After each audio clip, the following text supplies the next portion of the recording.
What's up everyone, it's Dodong Bisaling Dako here. At dito na po tayo ngayon sa ating packaging po nating fish lumpia and fish tocino. But now, fish lumpia muna ang gagawin natin guys, no? Yan, isi-shield na po natin siya guys for the security po sa ating pagkain na binibenta. Dahil yun po yung iniingatan natin, yung kalinisan.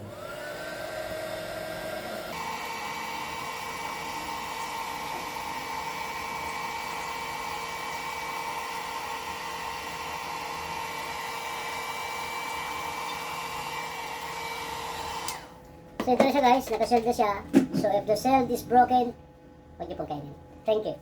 Doon sa may fish lumpia and fish tocino, for only 1,199 ay pwede ka nang magkaroon ng sarili mong negosyo. Kaya good luck everyone, and get first, nam nam, sarasa.